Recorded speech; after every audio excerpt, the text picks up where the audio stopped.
মাত্র half cup সুজি ও কাঁচা আলু দিয়ে যে এত কম সময়ে এত সুন্দর ধোসা বানিয়ে নেওয়া যায়, দেখলে আপনারা অবাক হয়ে যাবেন। আর খেতেও দারুণ টেস্টি হয়। স্কুল, কলেজ অথবা অফিসে টিফিনের জন্য খুব সহজেই হাতে মাত্র 10 মিনিট টাইম নিয়ে এই ধোসা আপনারা বানিয়ে নিতে পারবেন।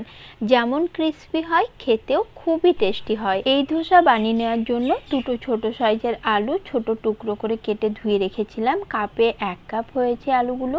সেই আলু মিক্সার জারে দিয়ে সঙ্গে দিয়ে দিলাম হাফ কাপ সুজি, হাফ কাপ দিয়ে দিচ্ছি জল, আর দিয়ে দিচ্ছি হাফ চামচ নুন, আর দেব কাঁচা লঙ্কা। কাঁচা লঙ্কা অবশ্যই আপনারা আপনাদের স্বাদ অনুযায়ী এখানে ব্যবহার করবেন।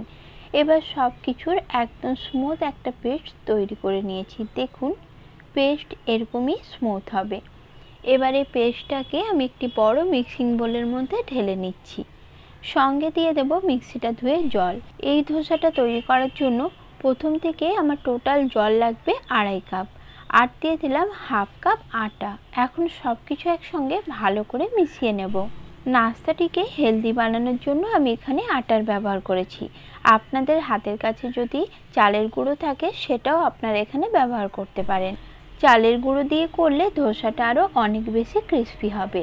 তো প্রথম থেকে টোটাল আমি 2.5 কাপ জল দিয়ে পাতলা একটি সুন্দর স্মুথ ব্যাটার তৈরি করে নিয়েছি। এখন এই ব্যাটারের মধ্যে দিয়ে দিলাম 1 চামচ চিলি ফ্লেক্স, 1 চামচ গোটা জিরে, আর স্বাদ অনুযায়ী নুন। সব কিছু খুব ভালো করে মিশিয়ে নিচ্ছি। আপনাদের হাতের কাছে যদি ধনেপাতা কুচি থাকে, সেটাও এখানে আপনারা ব্যবহার করতে পারেন। এতেও ধোসার টেস্টটা খুবই ভালো আসবে। দিয়ে দিলাম একটি বড় সাইজের কুচিয়ে রাখা পেঁয়াজ।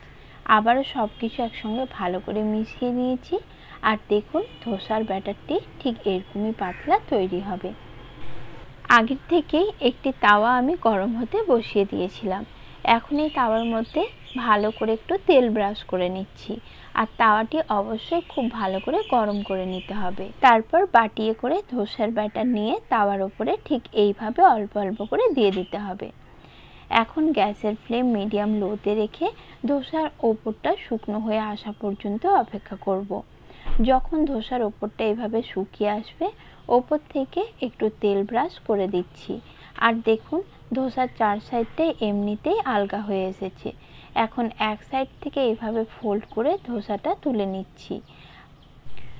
আশা করি দেখিয়ে আপনারা বুঝতে পারছেন যে ধোসাটা কতটা ক্রিস্পি তৈরি হয়েছে, আর দেখতেও কতটা সুন্দর লাগছে।